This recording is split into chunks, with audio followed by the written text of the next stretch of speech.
नमस्कार। हिंदी मतलब नवीन अवस्थी।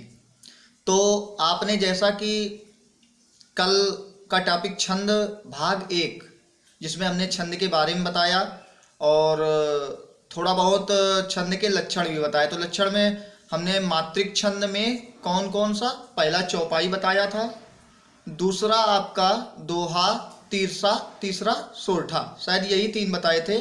आज हम उसके आगे मात्रिक छंद में ही चलेंगे और थोड़ा सा बड़ा टॉपिक, क्योंकि छंद बहुत बड़ा टॉपिक है। आज हम आपको पूरा मात्रिक छंद खत्म करेंगे। इसके बाद में नेक्स्ट जो इसी का भाग रहेगा छंद भाग 3, इसमें हम आपको वर्णिक छंद के बारे में बताएंगे। उसे पढ़ाने से पहले हम आपको कल के प्रश्नों के उत्तर दिए दे रहे हैं। तो पहला आपका प्रश्न था, यह वर मांगौ कृपा निकेता बसौ हृदय श्री अनुज समेता। इसमें बेटा आपका भक्ति रस था, ठीक है ना। और दूसरा था, निस दिन बरसत नयन हमारे सदा राहत वर्षा ऋतु हम पर जपते श्याम सिधारे, यानी श्री कृष्ण जी के चले जाने पर गोपिकाओं के वियोग का वर्णन किया गया है। इसलिए यहाँ पे कौन सा होगा, वियोग श्रृंगार रस, अर्थात विप्रलंब श्रृंगार रस, ठीक है ना। तो अब हम आज के बारे में भाग 2 छंद पढ़ेंगे, परंतु आप लोग चैनल को सब्सक्राइब करते रहें और उसे शेयर करते रहें। हाँ, एक काम और जो अभी तक मैंने नहीं बताया, बेल आइकन को जरूर दबाएं, क्योंकि बेल आइकन को दबाएंगे तो हमारा आगे आने वाला वीडियो आपको प्राप्त हो जाएगा, ठीक है ना। और लॉकडाउन में कार्य कर रहे लोगों का आप सहयोग जरूर करें, ठीक है ना। किसी को किसी भी प्रकार की परेशानी ना पहुंचाएं, चाहे वो पुलिस प्रशासन हो, चाहे डॉक्टर हो, सभी का आप सहयोग करें। ये मेरा विनम्र निवेदन है आप लोगों से। हमारे एक मित्र हैं राघवेंद्र वाजपेयी जी, उन्होंने कल हमें बताया कि कितनी ज़्यादा समस्याओं के साथ वह देश के प्रति पूर्ण रूप से समर्पण है। अर्थात यह समय ऐसा है कि जब हम सेना में कहीं भी नहीं है, परंतु फिर भी हम अपने देश के लिए सहयोग कर सकते हैं। तो आप लोग सहयोग अवश्य करें। चलिए अब हम चलते हैं अपने टॉपिक की ओर, छंद भाग 2।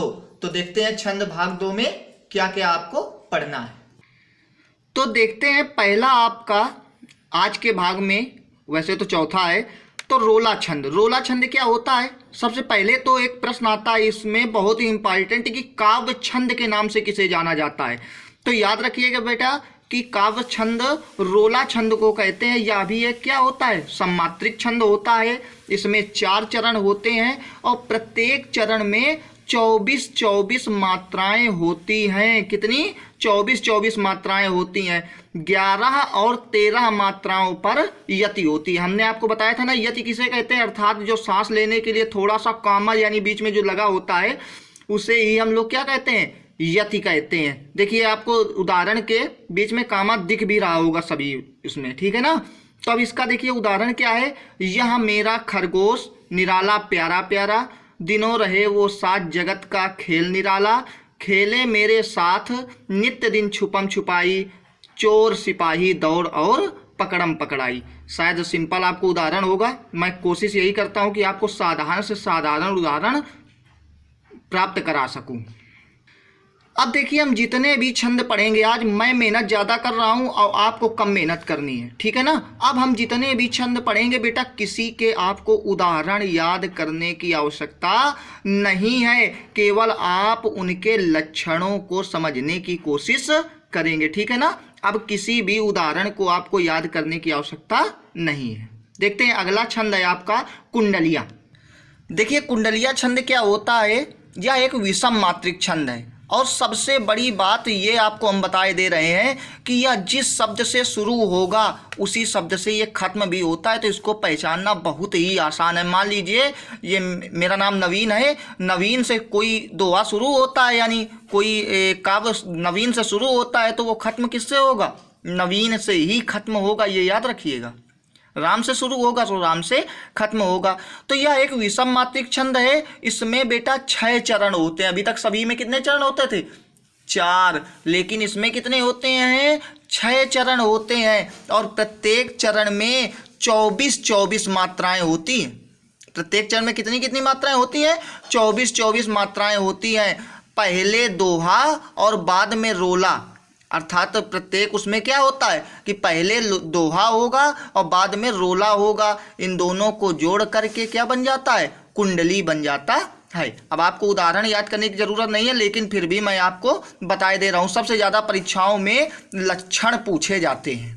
अब देखिए कुंडली का ये जो उदाहरण है, इसको अगर आप याद भी कर लेते हैं ना बेटा, तो ये कुंडली के लक्षण ही प्रकट करेगा। क्या है कि कुंडलियाँ हैं जादुई, छंद श्रेष्ठ श्रीमान, दोहा रोला मिलन का इसकी है पहचान, इसकी है पहचान मान्यते साहित्य सर्जक, आदि अंत सम शब्द साथ बनता ये सार्थक, लल्ला चाहे और चाहती इसको ललिया, सबका है सिर मोर छंद प्यारी कुंडलियाँ।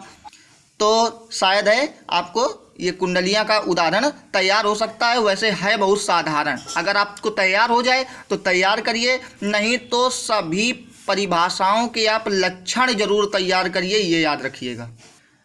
अब देखिए अगला छंद आपका आता है हरिगीतिका। हरिगीतिका क्या होता है, यह एक सम्मात्रिक छंद होता है। कैसा छंद होता है, सम्मात्रिक छंद होता है। इसमें 4 चरण होते हैं और प्रत्येक चरण में 28 मात्राएं होती हैं बेटा, याद रखिएगा।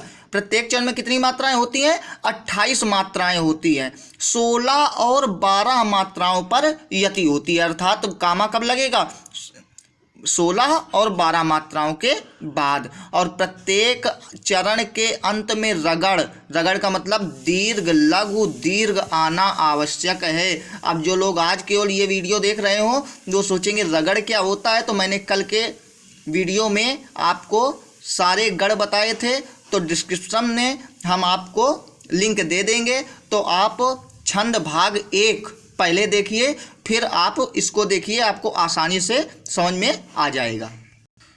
तो अब इसका उदाहरण क्या है कि अधिकार खोकर बैठे रहो यहाँ महा दुष्कर्म है, न्यायार्थ अपने बंधु को भी दंड देना धर्म है, इस ध्येय पर ही कौरवों और पांडवों का रण हुआ, जो भव्य भारतवर्ष के कल्पांत का कारण हुआ।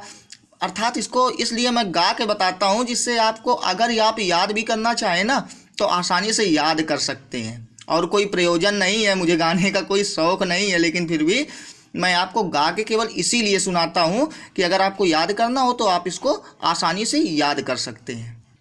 अब अगला छंद आता है बरवय छंद। तो बरवय छंद बेटा क्या होता है, यह एक अर्धसम्मात्रिक छंद है। यह एक कैसा छंद है, अर्धसम्मात्रिक छंद है। इसमें पहले और तीसरे चरण में 12-12 तथा दूसरे और चौथे चरण में 7-7 मात्राएं होती हैं। अर्थात यति के पहले 12 और यति के बाद 7, 4 चरण होते हैं। तो पहले और तीसरे में अर्थात विषम में 12-12 मात्राएं और दूसरे और चौथे अर्थात सम में 7-7 मात्राएं होती हैं। इस प्रकार कुल मिलाकर कितनी मात्राएं हुई, 19 मात्राएं हुई। इसका उदाहरण जरा ये देखते हैं। कैसे पकड़ूं इनको भागे छात्र, रचना आवे जिनको रहते मात्र। बहुत ही सिंपल सा उदाहरण है और उदाहरण से कोई मतलब नहीं है, आप लोग लक्षण जरूर तैयार कर लीजिएगा। अगला है उल्लाला। ये बेटा गाने वाला कोई उल्लाला नहीं है, ये याद रखिएगा। ये एक मात्रिक छंद का पार्ट है उल्लाला। यह एक अर्धसम मात्रिक छंद है। इसमें पहले और तीसरे चरण में 15-15 मात्राएं और दूसरे और चौथे चरण में 13-13 मात्राएं होती हैं। अर्थात विषम में 15 मात्राएं होंगी और सम में 13 मात्राएं होंगी। तो इसका उदाहरण देखिए होगा, हे शरण दायनी देवी तू करती सबका त्राण है, हे मातृभूमि संतान हम तू जननी तू प्राण है। तो अब अगला ये उदाहरण आपको समझ में आ गया हो। एक चीज़ आप लोग जरूर देखिएगा, आप किसी भी किताब में पढ़िए, आपको इतने सरल उदाहरण नहीं मिल सकते हैं, यह मेरा दावा है। अब अगला आता है छप्पय।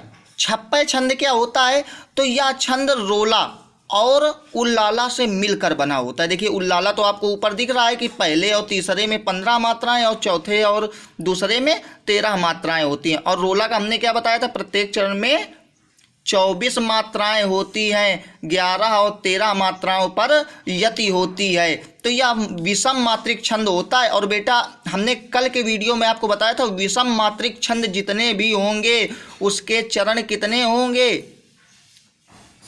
6 चरण होंगे। तो कहता है इसके पहले 4 चरण में रोला होता है और लास्ट के यानी अंत के 2 चरणों में क्या होता है, उल्लाला होता है।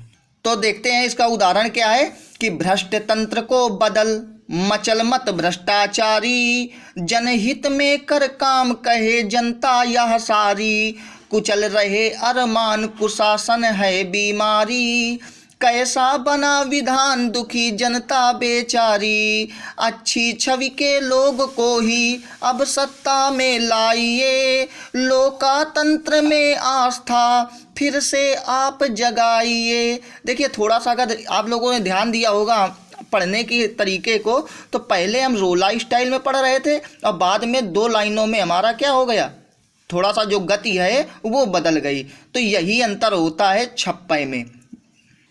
अब देखिए अगला आता है गीतिका छंद। वो था हर गीतिका और ये क्या है, गीतिका छंद है। तो यह एक सममात्रिक छंद होता है। कैसा छंद होता है, सममात्रिक छंद होता है। प्रत्येक चरण में 26 मात्राएं होती हैं। ध्यान दीजिएगा, प्रत्येक चरण में कितनी मात्राएं, 26 मात्राएं होती हैं। 14 एवं 12 मात्राओं पर यति होती है। यति कब होगी, 14 मात्राओं पर और 12 मात्राओं पर। चरण के अंत में लघु और गुरु आना आवश्यक है, अर्थात अंत में लघु और लघु के बाद गुरु, अर्थात गुरु का मतलब दीर्घ आना आवश्यक है। अर्थात जब हम गणना करेंगे तो खड़ी पाई और एस आकार, हमने आपको कल वीडियो बताया था ना, तो कल का वीडियो देखना बहुत ही इंपॉर्टेंट है, तभी आज समझ में आएगा, अन्यथा समझ में नहीं आएगा। अब इसका उदाहरण हम लोग देखते हैं। तो उदाहरण क्या है, बहुत ही साधारण, आप लोगों को आता भी होगा कि हे प्रभु आनंद दाता ज्ञान हमको दीजिए, शीघ्र सारे दुर्गणों को दूर हमसे कीजिए, लीजिए हमको शरण में हम सदाचारी बने, धर्मचारी धर्म रक्षक वीर व्रतधारी बने। तो आज मात्रिक छंद समाप्त होता है। कल हम चलेंगे वर्णिक छंद को। तो अर्थात कल तो संडे है, हमारा अगला जो वीडियो आएगा वो अब मंडे को आएगा। तो शायद है आप लोगों को समझ में आया हो। आज आपको केवल लक्षण, मैं जानता हूं कि थोड़ा सा आपको कठिन लगेगा, लेकिन आपको उदाहरण नहीं बेटा तैयार करना है, केवल लक्षण तैयार करना है, ठीक है ना। अब देखिए आपके 2 प्रश्न कल के टॉपिक से कुछ इस प्रकार से उठाए गए हैं। पहला आपको बताना है कि सोरठा किस प्रकार का छंद है, अर्थात सममात्रिक है, अर्धसममात्रिक है कि विषम मात्रिक है, आपको ये बताना है। और दूसरा प्रश्न है छंदों के बीच में विराम को हम लोग क्या कहते हैं। तो आपको इन 2 प्रश्नों के उत्तर अपने कमेंट बॉक्स पर लिखकर जरूर देना है, ठीक है ना। तो आपको आज छंद का भाग 2 कैसा लगा, आप हमें कमेंट के द्वारा जरूर बताएं। और ये दोनों प्रश्नों के उत्तर आपको सभी लोगों को कमेंट बॉक्स में अवश्य लिखना है। और अंत में वही बात कि वीडियो को लाइक करें, सब्सक्राइब करें और शेयर करना न मत भूलें, क्योंकि आप जितना ज़्यादा शेयर करेंगे उतना ही ज़्यादा अच्छा रहेगा। धन्यवाद।